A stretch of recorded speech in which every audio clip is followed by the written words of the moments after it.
Hey guys, Eytankrief here from Bavegang Sound Design, and today we'll talk about how to record voice properly. If you are a video editor looking to record better voice, or if you are a voiceover artist and you want to start recording at home, if you are a YouTuber, or if you want to launch your own podcast, this tutorial is for you. We'll talk about gear, recording techniques, and I'll also show you how to edit. I even prepared a PDF for you called 6 Steps Guide to an Excellent Voice Recording, which you can download for free. So before we start, don't forget to click the like button and subscribe. So let's start with gear. To record a good voice track, you need 3 things: a microphone, an audio interface, and a cable.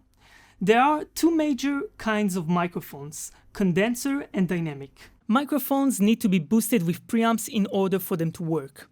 Condenser mics also need phantom power, which is an electrical power transmitted through the microphone from the preamp. There are a million sorts of microphones on the market, and it really depends on your budget, but the safest would be to choose a large diaphragm condenser microphone like this one right here.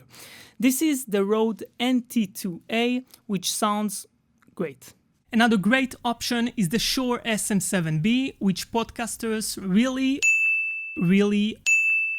like. This is a dynamic microphone, which means that it will capture less noise and fewer reflections from the space you're in. The downside is that you'll have to buy an additional component called a cloud lifter to give it an extra bit of power. The next piece of gear you need is an audio interface, which is basically an external sound card. Its most basic feature is to convert an analog signal to digital and vice versa. You can find lots of good audio interfaces with internal preamps and phantom power that allow you to connect your microphone with an XLR cable and record your voice. If you're a video creator, by the way, you can buy a portable recorder like the Zoom H6, for example, instead of an audio interface. It will allow you to connect, boost, and record with any microphone, and you can also take it outside to record dialogue or Foley sounds. The downside is, of course, that you won't be able to record directly to your computer, so keep that in mind.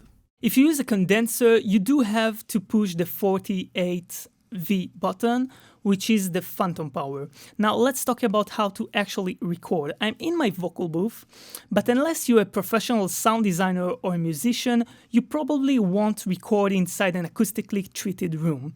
So the best place to record is inside a closet or in a room filled with furniture. A bed, a rag, all these things are great for reducing reflections. Also remember that closing the windows and turning off the AC is the best denoiser. Now that we're in a space without any noise or echo, let's talk about the distance from the microphone. As you can see, my mouth is a few inches away from the mic. We don't want to get too close because then the microphone will catch too much of the low frequencies in your voice, which will make your voice sound muddy. If you get too close, you'll notice the plosives, the P's and B's, that create an extra bass boost which sound really amateur. To ensure that this doesn't happen, you should use a pop filter, which is this thing.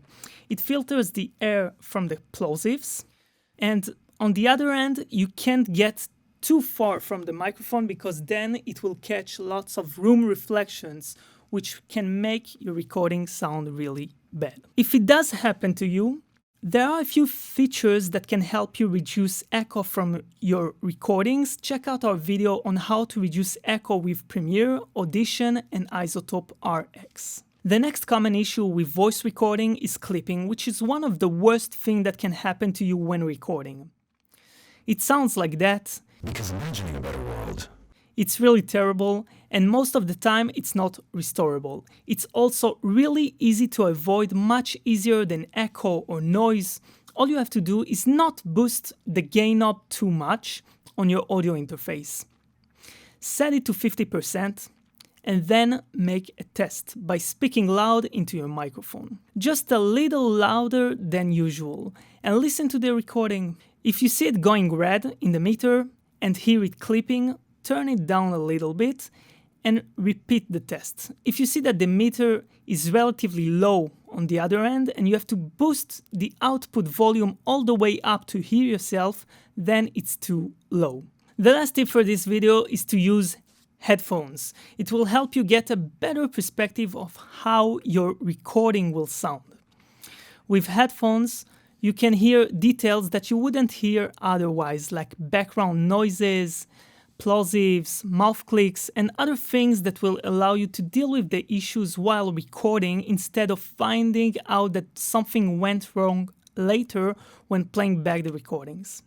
It doesn't need to be an expensive set of headphones. I use a $50 Sennheiser that I bought online.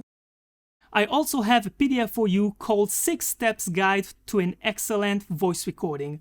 This is a checklist with tips and links to additional videos so that you can be sure that you have everything ready for your next voice recording session.